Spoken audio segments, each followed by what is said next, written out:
guys, this is JHC and welcome to my channel. Ayan, isang lugar na naman yung ating puntahan dito sa isla. Katulad ng nakikita nyo ay napapaligiran ito ng mga punong kahoy. Ito po yung Matang Tubig Cold Spring. Ayan, katulad niya na nakikita nyo dyan. Ayan na yung mga parokyano na liligo. So, tag-init man guys o tag-ulan, ang tubig dito ay napaka-lamig.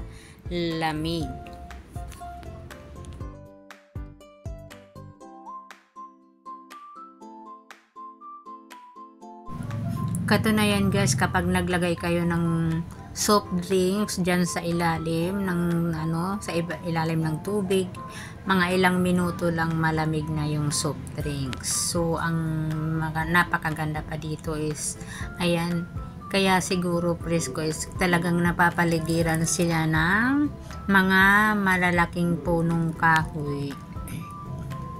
Ayan, o diba kapag nature's lover ka, magugustuhan mo talaga dito guys.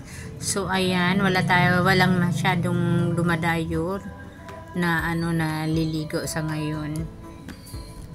So ayan ang makikita nyo. Bali ito na to, provide na ng hindi na yan nature.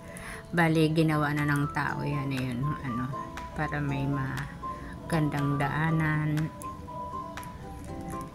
Ayan, actually dito yung doon sa may bumubu sa may tawag doon, yung parang pinakabukal niya yung tubig na doon pwedeng kumuha ng inumin na tubig guys.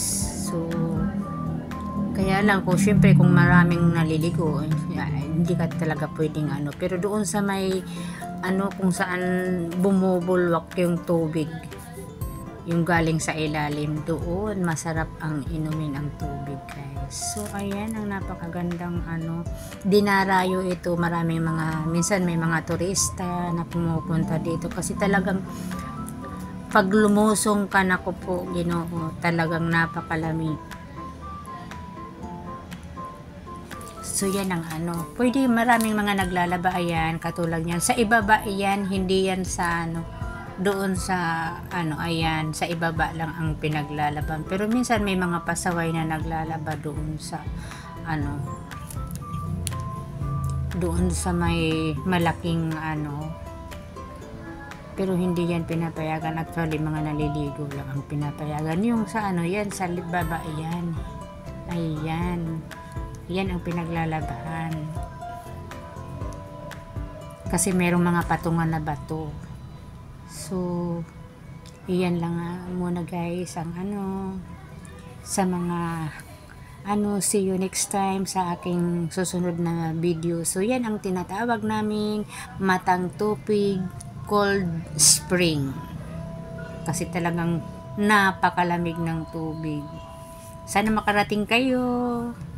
Puntahan nyo sa Real, Monreal, Masbate or sa Ticao Island. Thank you for watching.